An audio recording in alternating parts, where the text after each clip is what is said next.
bonjour. Nous cherchons des individus très intelligents. Pour les trouver, nous avons conçu un test. Un message se cache dans cette image. Trouvez-le, et il vous mènera sur la voie pour nous trouver. Nous sommes impatients de rencontrer les quelques personnes qui réussiront à faire le chemin jusqu'à nous. Bonne chance.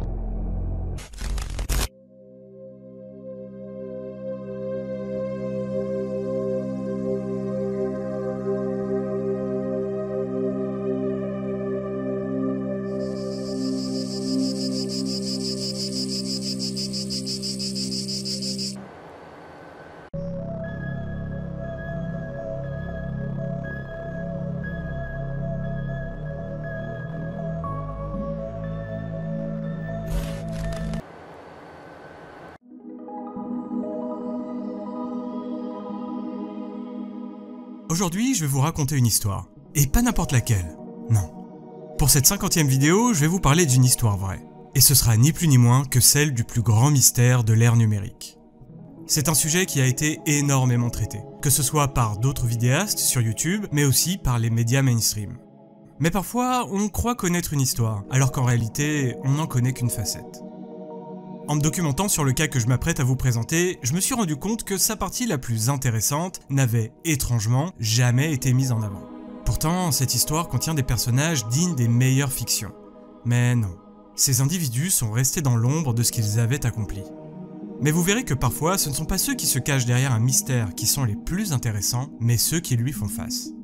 Vous l'aurez compris, aujourd'hui je vais vous présenter l'étrange cas de l'énigme la plus complexe de l'ère d'internet, Cicada 3301. Mais je vais le faire sous un angle différent de ce que vous avez pu lire ou voir ailleurs. Celui de la folle histoire de la course à la résolution du plus grand jeu de pistes numérique jamais créé.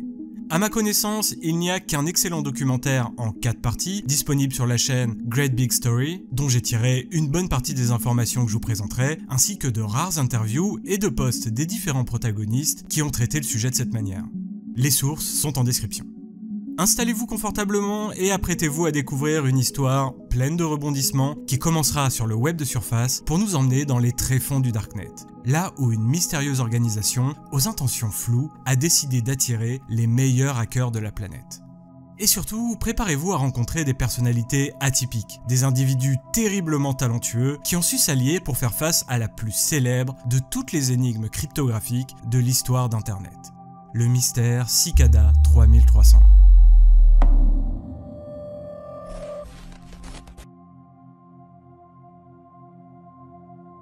Et en parlant de cryptographie, laissez-moi vous présenter le sponsor de cette vidéo, CyberGhost VPN. Leader mondial dans l'industrie de la sécurité et de la confidentialité en ligne avec plus de 38 millions d'utilisateurs, CyberGhost est l'un des VPN les plus recommandés sur Trustpilot. Ok, mais un VPN, à quoi ça sert ?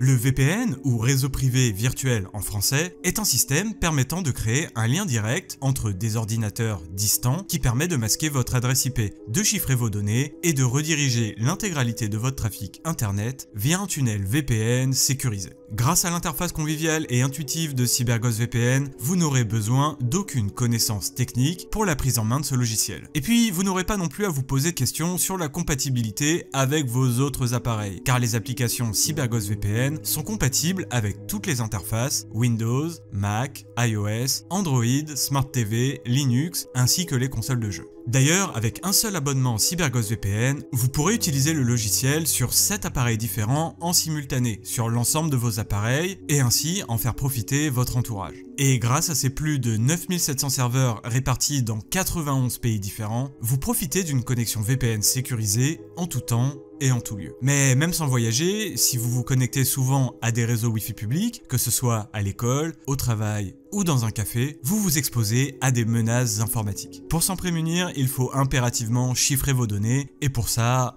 rien de mieux qu'un VPN. Si CyberGhost VPN va faire en sorte de garantir votre sécurité ainsi que votre anonymat en ligne, il va également vous permettre de débloquer plus de 35 plateformes de streaming, notamment Netflix, Hulu, Amazon Prime, Disney+, ou Comedy Central. Le tout pour un accès illimité à tous vos contenus favoris, où que vous soyez. Grâce au lien dans la description, vous bénéficierez d'une remise de 83% sur CyberGhost VPN, ce qui fait un abonnement à 2,03 € par mois seulement et 4 mois gratuits. Enfin, CyberGhost VPN propose une formule 45 jours satisfait ou remboursé.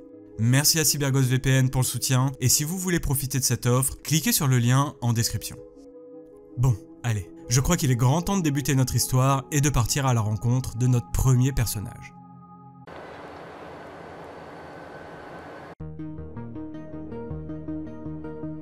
Est-ce que vous savez ce qu'est un CTF ? Un CTF, pour Capture the Flag, ou Capture de drapeau en français, est une compétition de cybersécurité où les participants s'affrontent pour résoudre des énigmes et des problèmes de sécurité informatique. Bref, retenez simplement que ce type de compétition regroupe un bon nombre d'individus particulièrement malins et très doués avec des ordinateurs. On est en janvier 2012, et à l'occasion du Pledge CTF, de nombreuses équipes composées de hackers du monde entier s'affrontent à l'occasion d'un gigantesque et complexe jeu de pistes numérique. Parmi toutes ces équipes, il y en a une qui s'appelle Hacking for Soju, composée d'une petite bande de potes travaillant dans des domaines variés de la cybersécurité et tous excessivement talentueux. Et s'ils étaient champions en titre, malheureusement cette année-là, ils ne termineront que 5e. Mais au fond, ça ne va pas gâcher la suite de notre histoire, car parmi tous ces hackers de génie, il y en a un qui concourt dans l'équipe Hacking for Soju, et son pseudo c'est Owarida. Owarida, ou Joel Eriksson, est un Suédois d'une trentaine d'années qui a commencé à apprendre le code tout seul à l'âge de 7 ans. Avec les années, il a commencé à particulièrement s'intéresser aux recherches de vulnérabilités informatiques et à participer à de nombreuses compétitions de hacking. Et si en 2012, Joel et son équipe n'ont pas réussi à remporter l'événement, il faut quand même noter qu'il a malgré tout été le participant qui a remporté le plus de points. Pour vous donner une idée, il a à lui seul remporté plus de points que tous ses coéquipiers réunis. Donc après une très longue journée et le goût amer d'avoir perdu son titre de champion qu'il avait remporté l'année précédente, Joel décide de rentrer dans son petit appartement dans le centre d'Uppsala. Mais ce soir-là, impossible de dormir. Il allume son ordinateur portable et commence à scroller sur 4chan. Il scrolle encore et encore. Et comme le sommeil ne semble pas venir, il s'enfonce petit à petit dans un océan de posts n'ayant aucun lien les uns avec les autres. Tout semble tellement aléatoire sur cette plateforme qu'au bout de quelques minutes, il ne fait même plus attention à ce qu'il est en train de regarder. Son esprit est ailleurs. Il pense au podium qu'il a loupé quelques heures plus tôt. Et puis, à un moment, ses yeux se posent sur un étrange post. Une image représentant un bloc de texte qui dénotait suffisamment des autres pour que son attention revienne. Ce message, le voici. Bonjour. Nous cherchons des individus très intelligents. Pour les trouver, nous avons conçu un test. Un message se cache dans cette image. Trouvez-le et il vous mènera sur la voie pour nous trouver. Nous sommes impatients de rencontrer les quelques personnes qui réussiront à faire le chemin jusqu'à nous. Bonne chance. Et c'était signé 3301. Les yeux cernés de Joel balayent les lettres blanches inscrites sur ce fond noir. Une fois, 2 fois, 3 fois. Et c'était parti. Joel venait d'embarquer, sans trop le savoir, dans un gigantesque bourbier qui allait vampiriser l'essentiel de son temps libre pour les prochaines années à venir. Là où vous et moi ne voyons qu'une image avec du texte, Joel, lui, a rapidement compris qu'il avait sous les yeux un formidable exemple de stéganographie numérique, l'art de dissimuler des informations confidentielles dans un fichier informatique, et le plus souvent dans des images. Il était déjà tard, mais Joel avait besoin de se défouler. Quelqu'un veut jouer au plus malin en postant des énigmes sur 4chan ? Eh ben ok, un expert en découverte de failles de sécurité informatique allait s'y coller. La meilleure manière d'en apprendre davantage, Joel la connaissait. Si on enregistre l'image et qu'on tente de l'ouvrir avec le bloc-notes, on tombe sur ça. Des suites de chiffres, lettres et caractères inhérents à l'image, mais qui ne semblent pas vouloir dire grand-chose. Mais en scrollant tout en bas, ce curieux message apparaissait. Tiberius Claudius Caesar dit, et puis une nouvelle suite de caractères semblant ne pas faire beaucoup de sens. Mais bon, déjà, s'il était possible de voir un tel message, c'est qu'il était sur la bonne piste. Le premier indice venait bel et bien d'être trouvé. Maintenant, il allait devoir comprendre ce que pouvait bien signifier cette suite de caractères. En l'observant bien, Joel a remarqué qu'il y avait des caractères qui se répétaient, et comme il s'agissait d'une citation attribuée à Tiberius César, ça l'a directement fait penser au code César, que l'on appelle en cryptographie le chiffrement par décalage. Le texte chiffré s'obtient en remplaçant chaque lettre du texte original par une lettre à distance fixe, toujours du même côté, dans l'ordre de l'alphabet. Et pour les dernières lettres, on reprend au début. En respectant le bon décalage des lettres et caractères, ça a donné ça, un lien imager. Et en cliquant dessus, il tombe sur cette image de canard, avec un petit texte qui annonce « Oups, il n'y a que des pièges par ici. On dirait que vous n'arrivez pas à trouver comment révéler le message. » Clairement, ça ressemble à une impasse. Bon, peut-être qu'effectivement, il s'était planté quelque part, mais il commençait déjà à faire jour et il était grand temps pour Joel d'aller enfin se coucher. Pendant quelques jours, il va arrêter de penser à ce canard. Et puis, sorti de nulle part, une idée va lui traverser l'esprit. Dans le texte, à côté du canard, il y avait 2 mots qui résonnaient étrangement en lui. guess et out. La combinaison des deux donne outguess. Bon, si ça ne nous dit rien à nous les gens normaux, pour Joel, c'était peut-être une piste à exploiter. Outguess est en effet le nom d'un outil de stéganographie qui permet aux utilisateurs d'incorporer des données cachées dans un fichier à images. Il tente donc d'ouvrir l'image du canard avec cet outil spécifique et bingo, voici le message qu'il a obtenu. Voici un code pour un livre. Pour trouver ce livre et d'autres informations, allez ici. Il y a ensuite un lien vers un subreddit, puis le désormais classique « Bon courage » et c'était toujours signé 3301. En cliquant sur le lien, Joel est tombé ici.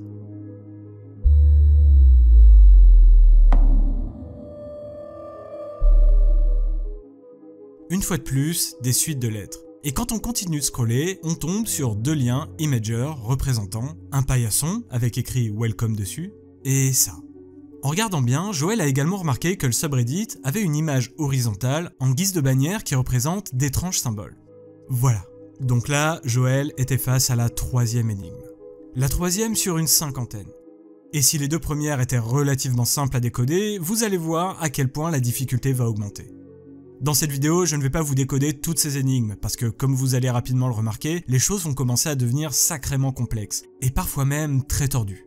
Je vous en présenterai certaines, bien sûr, pour vous rappeler de temps en temps à quel point le niveau est incroyablement élevé. Honnêtement, rares sont les personnes qui peuvent prétendre comprendre exactement tous les moyens de résolution. Parce qu'à moins d'être expert en cryptographie, d'être un acharné de l'extrême ou d'avoir des ressources intellectuelles et logiques rarissimes, la plupart des techniques utilisées par ces petits génies de l'informatique risquent de passer totalement au-dessus de nos têtes. D'ailleurs, je pense qu'en réalité, ni vous ni moi ne pouvons vraiment prendre la mesure de la difficulté de ces énigmes. Mais heureusement pour nous, il y a sur internet des gens avec de gros cerveaux, bien fonctionnels et avec des mentalités de tryharders juste hallucinantes. Et puis si vous voulez vraiment bien comprendre comment les messages ont tous été déchiffrés, je vous conseille d'aller faire un tour sur le wiki Uncovering Cicada, sur le site de Tonor Tumbleson ou bien sur la chaîne de Nox Populi, qui a publié plusieurs vidéos où il explique comment faire pour résoudre chacune des énigmes. D'ailleurs, retenez bien ce nom, Nox Populi. On y reviendra plus tard, mais il n'est pas impossible que ce participant intervienne très bientôt dans notre histoire. Bon, je vais quand même vous expliquer rapidement comment il fallait procéder pour accéder à l'étape suivante, juste pour que vous puissiez prendre pleinement conscience du niveau stratosphérique de difficulté de ces énigmes. Ok, bon, visiblement, là où les personnes derrière le pseudo 3301 semblaient aimer cacher des informations dans des images, eh bien Joel allait les faire analyser par tous les outils à sa disposition. Pour le paillasson, il a découvert ce message. En gros, il était indiqué que désormais, l'ensemble des messages officiels de 3301 serait assorti d'une clé PGP. Alors, pour faire vraiment simple, une clé PGP permet de garantir la confidentialité des échanges et surtout de vérifier l'identité de l'expéditeur. On ne va pas s'attarder sur ce genre de détails techniques, mais retenez simplement que désormais, les messages venant de 3301 allaient nécessairement être accompagnés de cette clé unique. Tous les messages qui ne seront pas signés avec cette clé viennent donc d'imposteurs voulant se faire passer pour 3301 afin de perturber le bon fonctionnement du jeu. Enfin, je dis jeu, mais vous allez voir que tout ceci n'a vraiment rien d'un jeu. Mais pour l'instant, revenons à nos images. Pour ce qui est de l'image religieuse, Joel a réussi à découvrir le message caché suivant. La clé a toujours été sous tes yeux. Ce n'est pas la quête pour le Saint Graal. Arrêtez de tout complexifier. Bonne chance. 3301. Jusqu'ici, les énigmes n'avaient été que de simples formalités pour Joel. Les concours de hacking auxquels il participait étaient infiniment plus complexes que ça. Et n'oubliez surtout pas de qui on est en train de parler. Joel Eriksson est connu pour être un véritable monstre en termes de connaissances en lien avec la cryptographie. Mais cette nouvelle étape marque un réel pic de difficulté. Énormément de participants à cette énigme numérique ont buté sur cette étape pendant des semaines, voire des mois.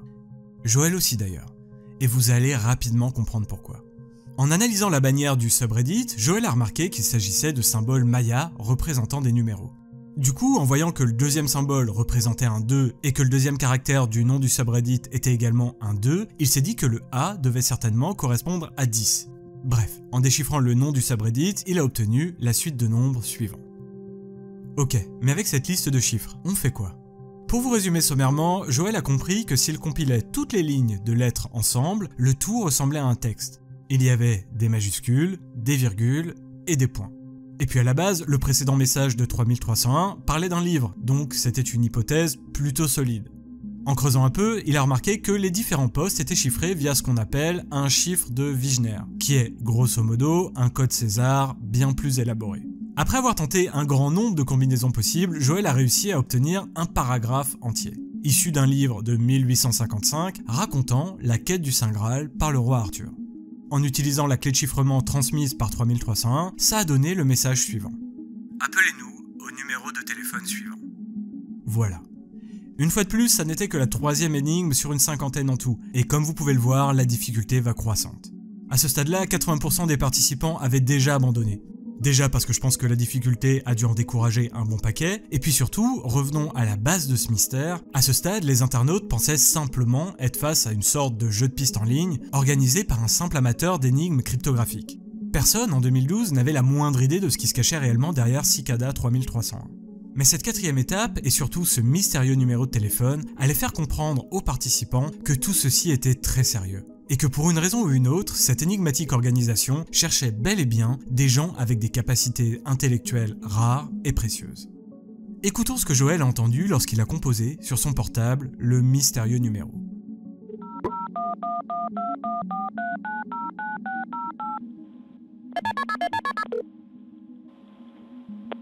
Very good.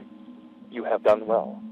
There are 3 prime numbers associated with the original final .jpeg image.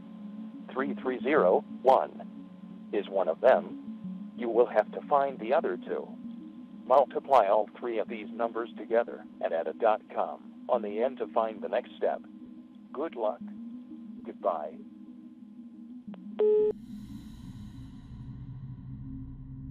Ok, là Joël a compris qu'il n'était pas en train de participer à un vulgaire puzzle en ligne.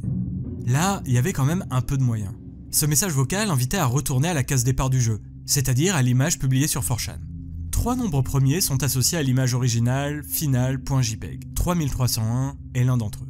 3301 est écrit en guise de signature, donc ok, en voilà un. Joël a ensuite utilisé plusieurs autres outils, mais rien. Enfin si, il y avait bien des chiffres, mais pas de nombre premier. Joël a ensuite tenté de compiler le plus de données et de métadonnées pour voir s'il était possible de trouver des nombres premiers quelque part. Et oui. Après avoir tout épluché, en vérifiant si les dimensions de l'image contenaient ou non des nombres premiers, il s'est rendu compte que oui. 509 et 503 sont des nombres premiers, donc il n'y avait qu'à les multiplier à 3301 pour obtenir le résultat suivant. Et comme la consigne précisait qu'il fallait ajouter un .com au résultat, Joël venait de trouver l'adresse à laquelle l'attendait la prochaine étape de l'énigme. Une cigale, un décompte et un fond blanc. En voyant ça, Joël s'est demandé si d'autres avaient été jusqu'ici. Et d'ailleurs, quand avait été lancé le décompte? Était-il le premier à voir cette page? Et surtout, qu'est-ce qui va arriver quand le compteur sera à 0? Dur à dire à ce stade. Dans tous les cas, il fallait qu'il se dépêche car les minutes lui étaient comptées. En utilisant de nouveau l'outil Outguess sur l'image, il a découvert ce message. Bien joué pour être arrivé jusqu'ici. La patience est une vertu. Rendez-vous à 17h le lundi 9 janvier 2012. Et toujours signé 3301. Ok, mais vraiment? Ou est-ce une nouvelle énigme? Après avoir retourné la page web pendant une soirée entière et n'avoir rien trouvé de particulièrement bizarre, il a décidé de mettre à profit le temps qu'il avait à attendre pour faire des recherches sur Cicada 3301. Mais rien du tout. Aucune occurrence n'apparaissait dans les résultats des différents moteurs de recherche. Là où les personnes derrière Cicada 3301 n'avaient littéralement laissé aucune trace numérique derrière eux. Rien. Comme s'ils ne voulaient absolument pas que l'on puisse les identifier. Et vous verrez que ce petit détail aura toute son importance par la suite. Le 9 janvier est arrivé assez rapidement et à l'heure prévue, le décompte a laissé place à une nouvelle image représentant, une fois de plus, une cigale. En utilisant le même outil que précédemment, Joël a découvert un message qui allait bel et bien lui confirmer qu'il avait mis les pieds dans quelque chose qui allait totalement le dépasser. Des coordonnées géographiques. En regardant les localisations correspondantes, Joël s'est rendu compte qu'elles indiquaient des endroits très distants les uns des autres. L'Arkansas, Varsovie, Miami, Seattle, la Nouvelle-Orléans, Sydney, la Corée du Sud, la Californie, Hawaï et même Paris. Clairement, il allait falloir se rendre dans un de ces endroits et espérer pouvoir y découvrir quelque chose.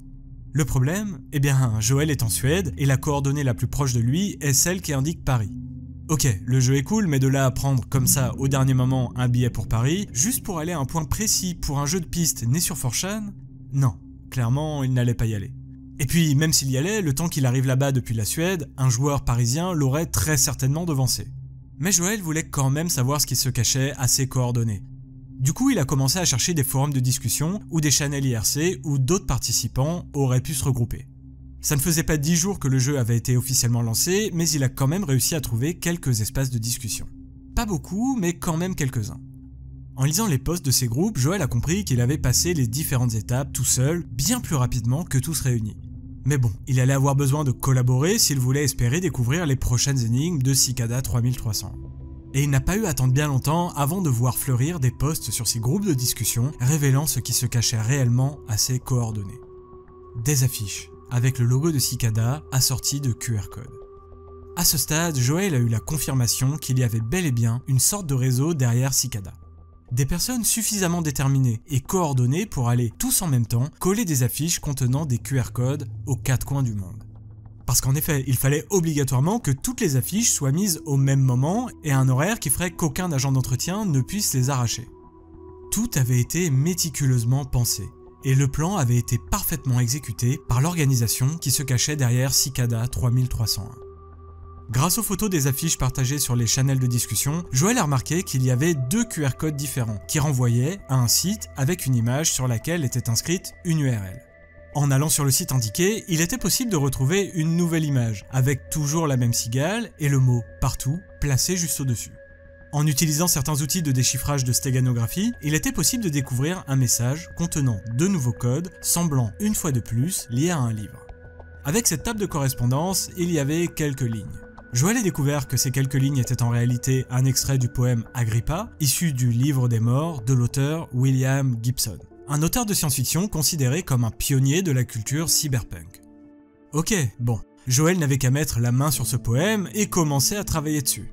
Le problème, ce poème de William Gibson est sorti dans un livre qui n'a été tiré qu'à un seul exemplaire. Et comme si ça n'était pas déjà assez difficile comme ça, ce livre avait été équipé d'un dispositif spécial, si quelqu'un l'ouvre, les écritures disparaissent. Mais rassurez-vous, dans le livre, il y avait une disquette. Et vous vous en doutez certainement, il y avait une grosse douille derrière cette disquette. Elle contient un fichier qui ne peut être imprimé qu'une seule et unique fois avant que le fichier ne s'autodétruise. Vous voyez à quel point les gens derrière Cicada 3301 sont tordus et désireux de ne recruter que les plus débrouillards de tous les internautes. Mais connaissant bien Internet, Joël savait qu'il y avait forcément quelqu'un, quelque part, qui devait avoir ça sur son ordinateur. Mais ça n'est pas tout. En dessous du code de déchiffrement, il y avait un petit message. Enfin, plutôt une mise en garde. Vous partagez trop d'informations. Nous voulons les meilleurs, pas les suiveurs. Seuls les premiers arrivés recevront le prix. Et visiblement, Joël semblait plutôt d'accord avec ça. Après tout, s'il avait rejoint les groupes de discussion publics sur Cicada, c'était juste pour obtenir les QR codes. Pour Joël, Cicada n'était absolument pas un jeu en équipe. Il cherche les gens les plus brillants. Eh bien, ok, j'arrive, s'est dit Joël. Mais bon, au final, il s'est quand même retrouvé dans une impasse parce que, non, visiblement, personne n'avait publié ce poème en ligne. Heureusement pour lui, quelques jours plus tard, une copie du poème est postée sur l'un des groupes d'entraide. Personne ne savait précisément qui avait réussi à l'obtenir, mais il se racontait que ça venait d'une autre petite bande de joueurs, visiblement très déterminés. Je vous passe les détails de comment il a fait pour déchiffrer le message caché dans le texte de William Gibson, mais il a fini par découvrir la prochaine destination désignée par la mystérieuse organisation. Et pour cette prochaine étape, Joël a compris qu'il allait devoir s'enfoncer dans un endroit qui risquait bien, une fois de plus, d'écrémer le nombre de participants. Le message qu'il fallait déchiffrer était le suivant. Une adresse qui se terminait en .onion. Et quand on traîne un peu dans les recoins sombres et mal éclairés d'internet, on sait que .onion ne rime qu'avec une seule chose, le darknet. Joël allait devoir se rendre dans une zone dans laquelle tout le monde peut devenir invisible. Un endroit où des experts en cryptographie peuvent faire à peu près tout ce qu'ils veulent, tout en restant totalement à l'abri des radars. Et vous verrez un peu plus tard que cette destination n'est pas anodine. Loin de là. Sur l'adresse en .onion, un message ainsi qu'un formulaire. Le texte indiquait « Félicitations. Merci de créer une nouvelle adresse sur un service de messagerie libre, gratuit et public. Nous vous recommandons de faire ça en restant sur Tor afin de garantir votre anonymat. Nous vous transmettrons un numéro dans les jours à venir, dans l'ordre selon lequel vous êtes arrivé sur cette page.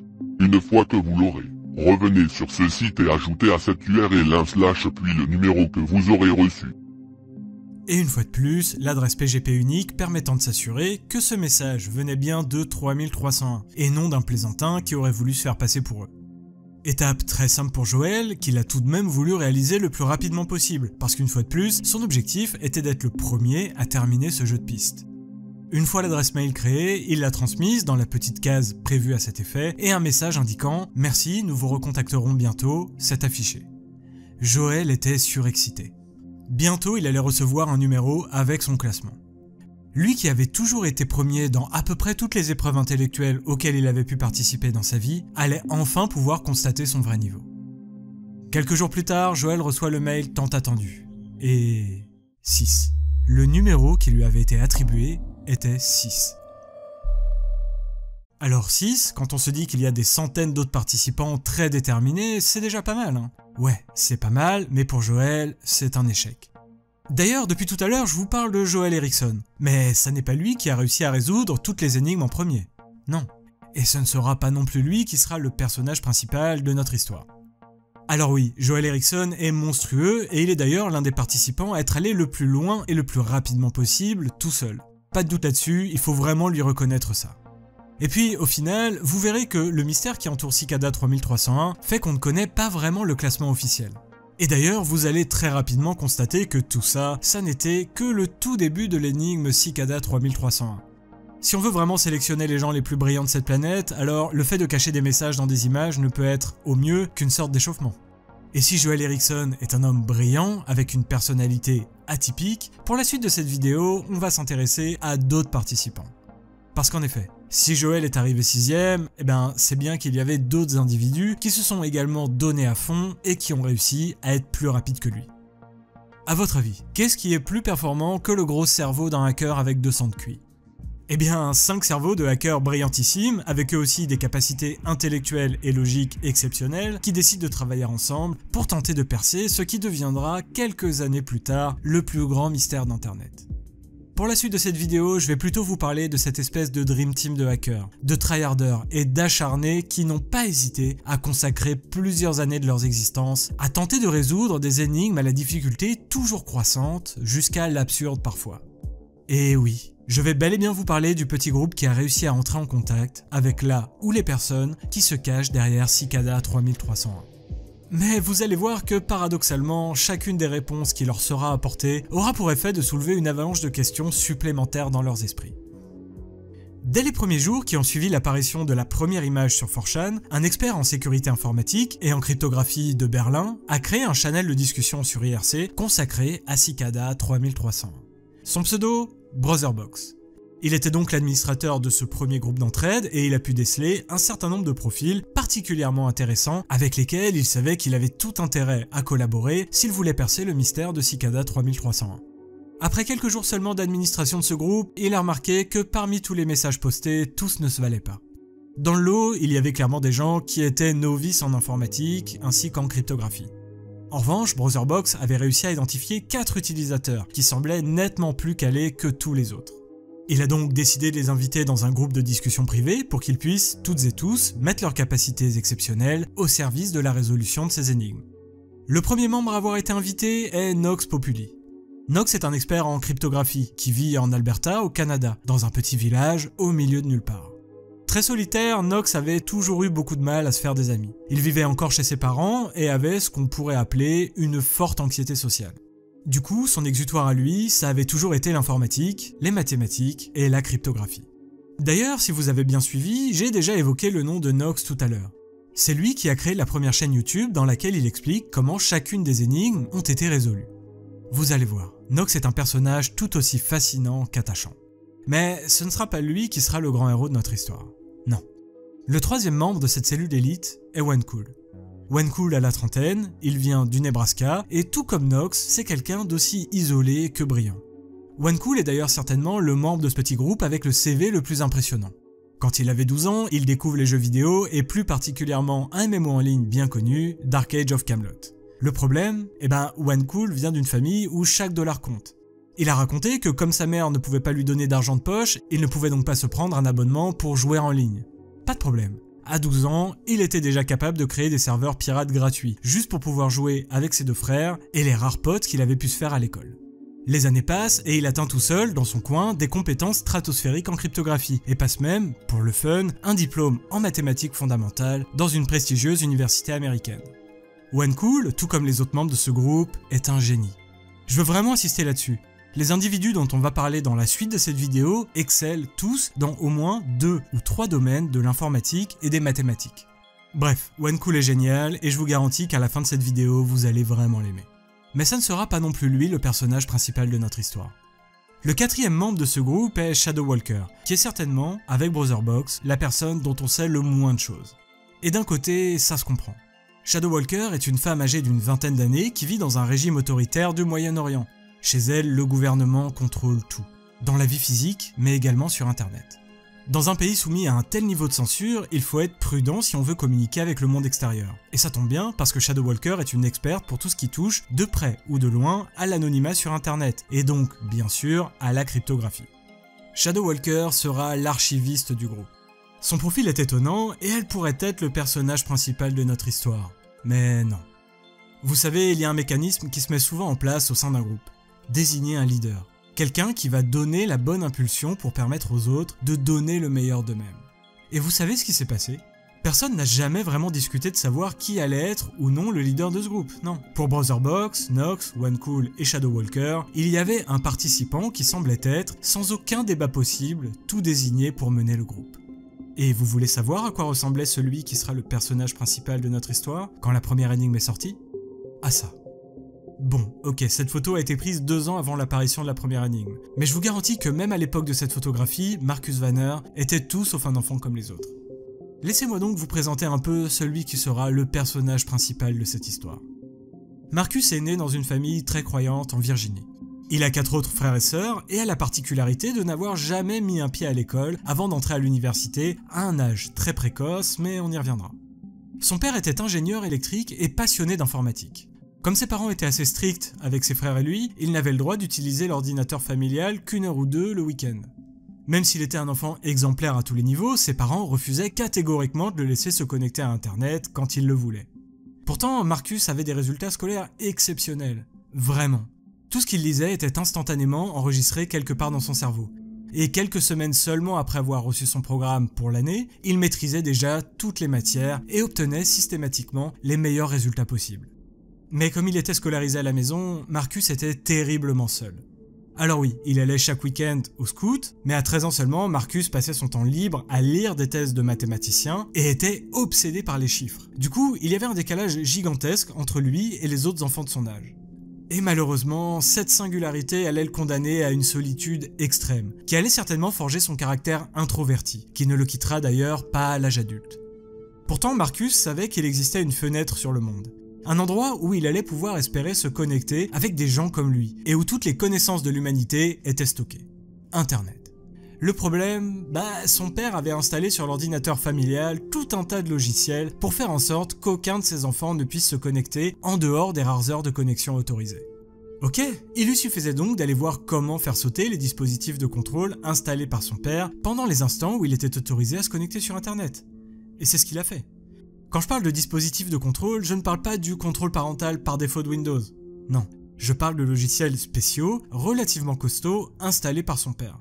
À 13 ans seulement, il a réussi à faire en sorte de pouvoir se connecter tranquillement sur Internet quand il était seul à la maison et surtout à bien faire attention de ne laisser aucune trace de son passage.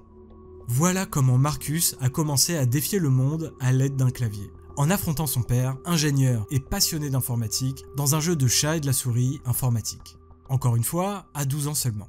L'année de ses 14 ans, ses parents ont définitivement compris que leur fils n'était pas dans la norme. Marcus n'avait jamais connu une autre place que celle de premier dans ses études par correspondance. Du coup, pour le féliciter, et jugeant qu'il était désormais assez mature pour naviguer seul sur Internet, son père lui a donné un vieil ordinateur de son entreprise destiné à partir à la poubelle.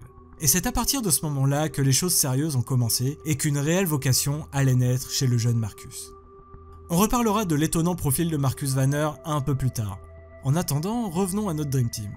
Ces 5 génies de l'informatique avaient littéralement roulé sur toutes les énigmes. Vraiment. Pour eux, cette première session de jeu leur avait certes pris du temps, c'est vrai, mais ils n'avaient pas pour autant trouvé ça particulièrement difficile. Sauf que, après l'attribution de ce numéro, plus rien. Ces longues nuits à discuter de savoir comment décrypter l'ensemble des messages avaient débouché sur rien d'autre qu'une avalanche de questions dans l'esprit des participants. Évidemment, pour Marcus et son équipe, toute cette histoire avait un petit goût amer. Qui se cachait derrière ces étranges énigmes? Et surtout, quel est le but de Cicada 3301? Ils cherchent des gens intelligents, ok, mais pour faire quoi? La deuxième partie de l'année 2012 allait donc être une sorte de période de repos obligatoire, une grande parenthèse de 11 mois, bien méritée, dont ils allaient vraiment devoir profiter. Parce que le 5 janvier 2013... Bonjour. Notre recherche d'individus intelligents se poursuit. Le premier indice est caché dans cette image. Trouvez-le, et il vous mènera sur le chemin qui vous permettra de nous trouver. Nous sommes impatients de rencontrer les quelques personnes qui parviendront à se frayer un chemin jusqu'à nous. Bonne chance. Ça y est, la partie était relancée. Pour cette première énigme, Marcus et son équipe allaient devoir décoder un poème à l'aide d'un livre. Le livre en question était le Liber Alvel Legis, ou Livre de la Loi, écrit en 1904 par le sulfureux Aleister Crowley. En utilisant le livre pour décoder le message initial, ils sont tombés sur un lien Dropbox qui contenait un fichier. Un .iso qui, une fois lancé sur un PC, donnait ceci.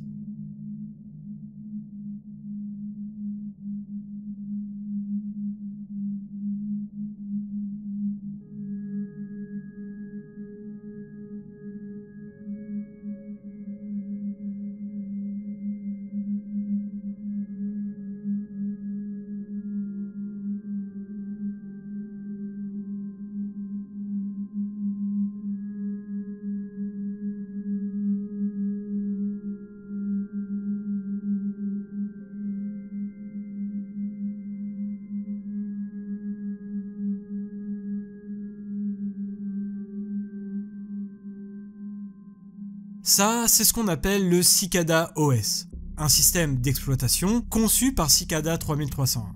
Et je peux vous dire une chose, quand on travaille dans le milieu de la cybersécurité, lancer ça sur son ordinateur, c'est vraiment un move assez peu rassurant. Dans Cicada OS, il y avait une arborescence Linux assez classique, contenant plusieurs dossiers. En cherchant dans le dossier des fichiers temporaires, on trouvait un fichier dénommé 761.mp3. En observant les métadonnées, Marcus et son groupe ont découvert qu'il s'agissait d'un morceau intitulé The Instar Emergence, et que l'artiste qui était crédité était 3301. Le MP3 commence avec un bruit de cigale, il y a ensuite quelques accords de guitare acoustique et électrique, et après une minute, le nouveau morceau devient de moins en moins harmonieux, voire même brouillon.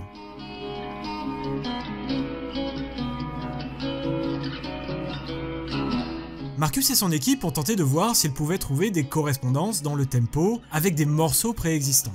Mais non, The Instar Emergence semblait être un morceau original, composé uniquement pour les participants de Cicada 3301. Du coup, au passage, est-ce que ça ne fait pas de lui le morceau de musique le plus mystérieux d'Internet? Bref, Knox a eu l'idée d'utiliser un hexdump sur le morceau. En gros, il s'agit de convertir un fichier informatique en code hexadécimal.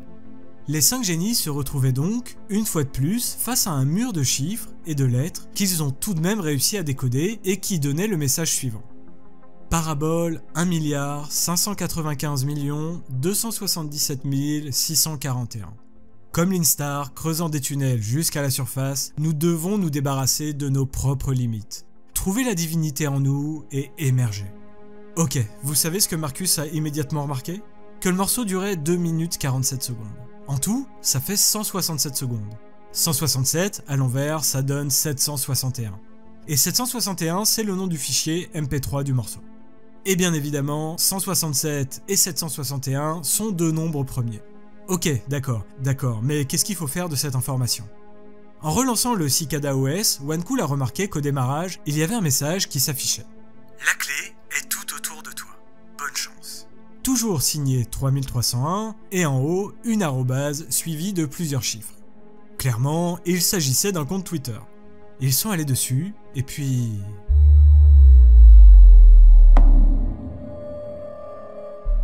près de 1000 tweets.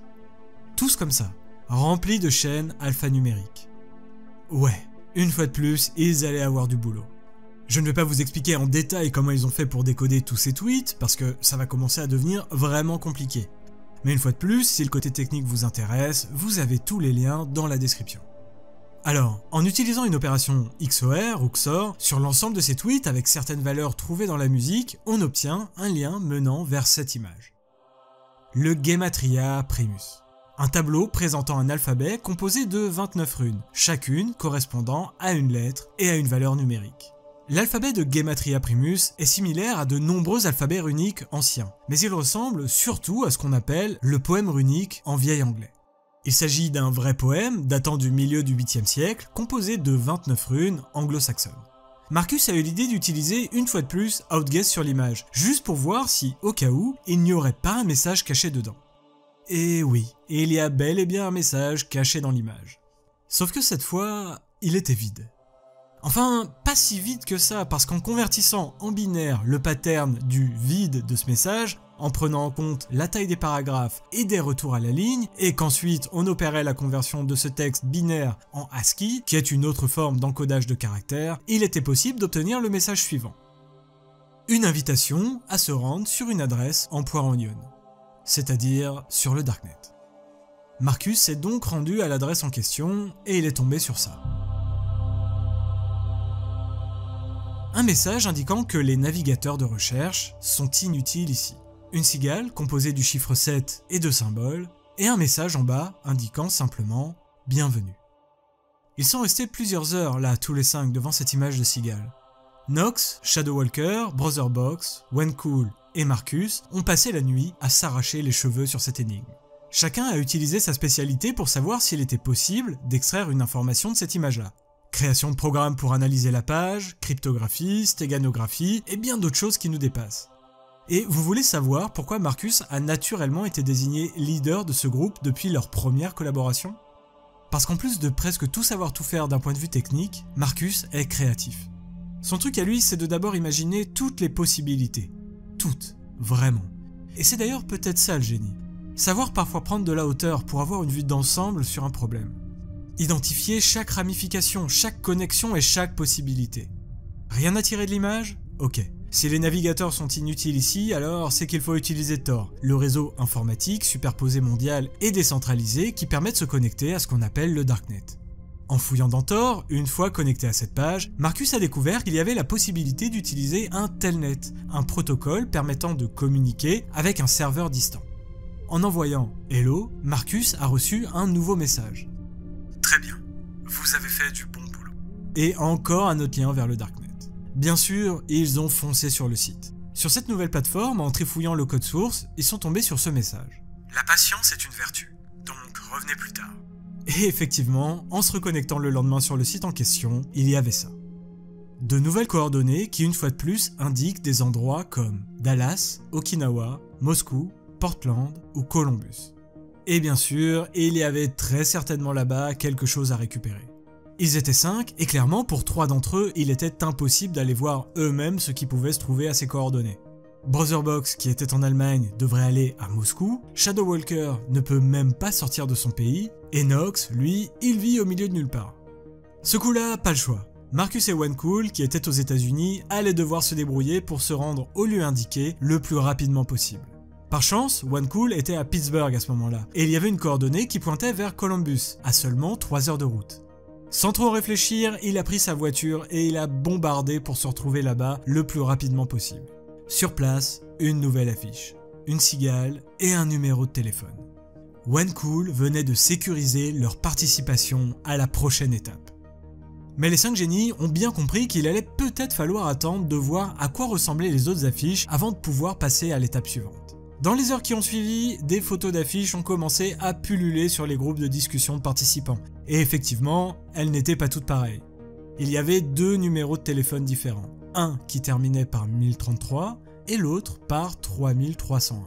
Les 2 noms premiers qui revenaient le plus souvent.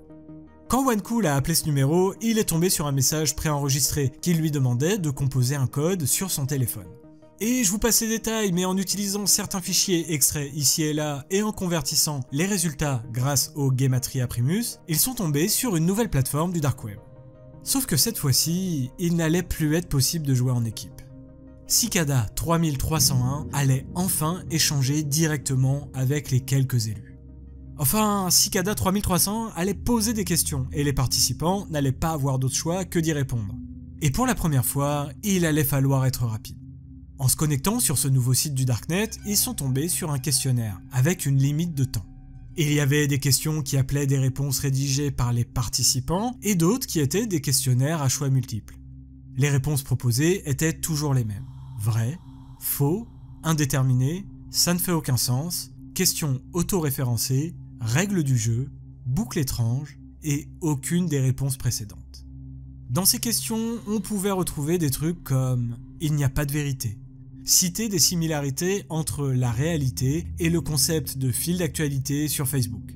L'observation change les objets que l'on observe. Quelques questions demandaient aux participants d'écrire du code en donnant des instructions très précises et absurdes. Et puis, il y avait la fameuse question « à quoi se réfère il » dans la phrase « il fait nuit dehors ». Bon, vous imaginez bien qu'ils ont tout donné, même si au final, ils ont tous confessé avoir parfois un peu répondu au hasard à certaines questions vraiment trop tordues. Mais cette étrange série de questions avait un peu chamboulé Marcus. Ce questionnaire était vraiment bizarre, mais en même temps, les questions pouvaient également avoir du sens. En fait, tout dépendait de ce que cherchait vraiment Cicada 3301. En tout cas, ce soir-là, pour Marcus, il était grand temps d'aller se coucher. À son réveil, Marcus voit qu'il a beaucoup de messages non lus. Il se connecte donc, et là, il découvre que Cicada 3301 venait de publier ce message. Nous avons maintenant trouvé les personnes que nous recherchions. C'est ainsi que s'achève notre voyage d'un mois. Pour l'instant, merci pour votre dévouement et vos efforts. Si vous n'avez pas pu compléter le test, ou si vous n'avez pas reçu de message, ne désespérez pas. Il y aura d'autres occasions comme celle-ci. Je vous remercie tous. Marcus s'est donc précipité sur la boîte mail qu'il avait créée l'année dernière, par laquelle Cicada 3301 lui avait attribué son numéro. Et oui, il avait bien reçu le mail tant attendu. Voici le message que Cicada 3301 a envoyé à la petite poignée d'élus qui ont été capables d'arriver au bout de cette série d'énigmes. Ne partagez pas ces informations. Félicitations, votre test est enfin terminé. Nous espérons que vous avez apprécié le voyage de ces dernières semaines. Si vous décidez de nous rejoindre, vous serez désormais très occupé. Il y a 2 étapes finales, bien qu'il n'y ait pas de code caché, de messages secrets ou de chasse au trésor physique. La première d'entre elles est l'honnêteté. Nous avons toujours été honnêtes avec vous et nous continuerons à l'être. Et nous attendons de vous que vous soyez honnêtes avec nous en retour. Vous vous êtes tous demandé qui nous sommes, et nous allons donc vous le dire. Nous sommes un groupe international. Nous n'avons pas de nom. Nous n'avons pas de symbole. Nous n'avons pas de liste de membres. Nous n'avons pas de site web public et nous ne faisons pas de publicité. Nous sommes un groupe d'individus qui ont fait leurs preuves. Tout comme vous l'avez fait en participant à ce concours de recrutement. Et nous sommes rassemblés par des convictions communes. Une lecture attentive des textes utilisés dans le cadre du concours aurait révélé certaines de ces convictions. La tyrannie et l'oppression sous toutes leurs formes doivent cesser, la censure est condamnable et la vie privée est un droit inaliénable. Nous ne sommes pas un groupe de hackers. Nous ne sommes pas non plus un groupe de pirates. Nous ne nous engageons pas dans des activités illégales, pas plus que nos membres. Si vous vous livrez à des activités illégales, nous vous demandons de cesser toute activité illégale ou de refuser votre adhésion dès maintenant. Si vous refusez, nous ne vous poserons pas de questions, mais si vous nous mentez, nous le découvrirons. Vous vous demandez certainement ce que nous faisons. Nous ressemblons beaucoup à un groupe de réflexion dans la mesure où notre objectif principal est la recherche et le développement de techniques pour soutenir les idées que nous défendons. Liberté, vie privée, sécurité. Vous avez sans doute entendu parler de quelques-uns de nos projets passés. Et si vous décidez d'accepter de devenir membre, nous serons heureux de vous compter parmi nous pour nous aider dans nos futurs projets. Veuillez répondre aux questions suivantes et envoyer vos réponses scriptées à l'adresse suivante. Pensez-vous que tout être humain a droit à la vie privée et à l'anonymat, et qu'il a le droit d'utiliser des outils qui l'aident à obtenir et à conserver sa vie privée, argent liquide, cryptage fort, logiciel d'anonymat, etc. Pensez-vous que l'information doit être libre? Pensez-vous que la censure nuit à l'humanité? Nous attendons avec impatience votre réponse. Marcus a raconté que ce message avait en réalité soulevé bien plus de questions qu'apporté de réponses. Derrière Cicada 3301 se cachait donc un groupe de réflexion sur la liberté, la vie privée et la sécurité sur Internet. Bon, ça faisait sens. On le verra tout à l'heure, mais les gens qui s'intéressent à la cryptologie et à la cryptanalyse savent très bien qu'il existe pas mal de groupements militants pour un Internet libre, la lutte contre les censures et plus généralement le respect de la vie privée. Mais concrètement, qui se cache derrière Cicada 3301 ? Parce que dans à peu près tous les autres domaines, les gens qui exercent une activité à très haut niveau se connaissent plus ou moins. Ils peuvent se rencontrer lors de divers événements internationaux, lire des choses les uns sur les autres dans la presse, etc. Mais comment ça marche pour ceux qui sont justement spécialisés dans l'anonymat en ligne et dans le fait de ne laisser aucune trace numérique derrière eux ? C'est beaucoup plus compliqué pour créer un entre-soi. Du coup, pour Marcus, des cybermilitants dotés de très grandes compétences informatiques ne pouvaient que recruter de cette manière. Dans ce domaine-là, tout le monde doit être excessivement méticuleux et le plus discret possible en ligne. Et effectivement, il faut les meilleurs des meilleurs pour éviter qu'un maillon défaillant ne compromette les autres membres. Marcus a donc sagement répondu aux questions posées, et avec Shadowwalker, Brotherbox, Nox et OneCool, ils ont reçu, quelques jours plus tard, un lien menant vers une messagerie sécurisée sur le Darknet. C'est bon. Ils étaient enfin arrivés au bout de ce jeu de pistes numériques, et ils allaient enfin pouvoir tenter d'en apprendre davantage sur cette organisation. Marcus ne s'est jamais vraiment exprimé sur la teneur même des messages qu'il avait eus avec les autres participants sur ce canal crypté de discussion. Mais il a déclaré que 3301 était une organisation hiérarchique, organisée en cellules. À chaque fois qu'une cellule est créée, un individu est désigné pour la diriger. Ce responsable de cellule sera l'unique relais entre les membres et le reste de la hiérarchie de Cicada 3301. Et chaque membre de cette cellule se voit attribuer un surnom. Et pour Marcus, le responsable a choisi Liquid Vulture. Assez rapidement, le responsable de la cellule a proposé aux gagnants de travailler sur le projet de leur choix et de proposer des sujets de discussion, des mesures concrètes à mettre en place ou même de créer des logiciels ou des systèmes entiers. La seule condition, tous ces projets devaient impérativement être en lien avec l'Internet libre et l'anonymat en ligne. Marcus a raconté que dans les canaux de discussion regroupant les gagnants de Cicada, tout le monde faisait preuve d'une prudence extrême. Dans ce type de milieu, vous ne dites jamais que vous allez faire une pause pour dîner, parce que si vous faites ça, eh bien, vous révélez que chez vous, le soleil va se coucher, et que vous vous situez donc sur tel méridien. Et ça, c'est typiquement le genre de micro-détail qui pourrait compromettre votre anonymat. Le petit groupe a donc commencé à discuter de tout ça, et ils ont rapidement décidé de monter un projet en lien avec les moyens de contourner la censure, que ce soit pour les lanceurs d'alerte, mais également pour la diffusion gratuite et absolue des connaissances académiques. En gros, l'objectif poursuivi était celui de donner des armes aux citoyens pour qu'ils puissent combattre l'ignorance et la désinformation. Ils se sont donc mis à travailler sur la création de ce qu'on appelle un Deadman Switch, un processus permettant d'effacer totalement ou de diffuser largement des données dans le cas où un utilisateur non autorisé se connecterait à un système protégé. Ou bien, au contraire, si une personne menacée et détentrice d'informations d'intérêt général ne se connectait pas durant une certaine durée. Pendant plusieurs semaines, ils ont bossé sur un système d'un nouveau genre qui permettrait aux lanceurs d'alerte ou à la résistance de gouvernements autoritaires de diffuser des informations tout en ne laissant aucune trace de leur passage sur Internet, dans l'objectif donc d'échapper à de potentielles représailles. Alors, je n'ai pas eu l'info, mais ce projet a certainement dû être initié par Shadowwalker, qui se trouvait spécifiquement dans cette situation.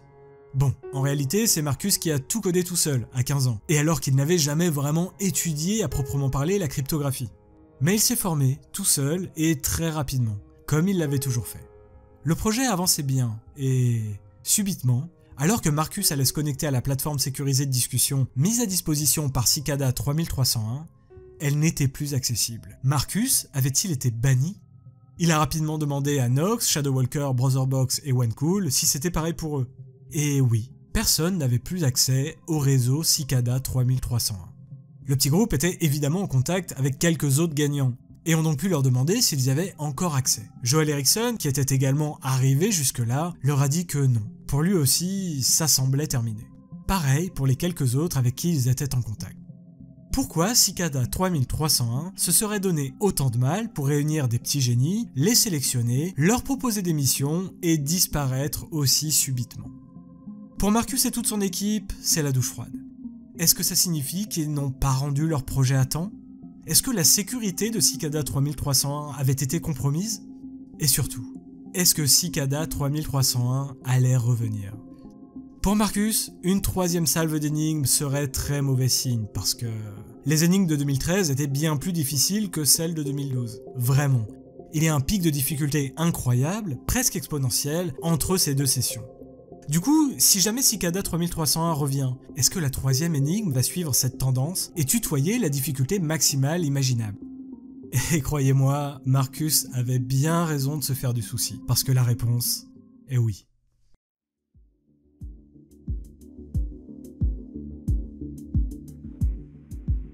Au début du mois de janvier 2014, Cicada 3301 était devenu une affaire médiatique. Des articles, des posts sur les réseaux sociaux, des vidéos YouTube et bien évidemment Reddit. Tout le monde parlait de ces étranges énigmes et chacun avait ses petites théories sur qui se cachait réellement derrière cette cigale. Une organisation secrète, une agence de renseignement américaine voulant recruter de nouveaux cerveaux, un simple jeu de pistes promotionnel pour un produit commercial qui allait arriver tôt ou tard. Bref, on a pu tout lire sur Cicada 3301 et le pattern d'apparition des énigmes était connu.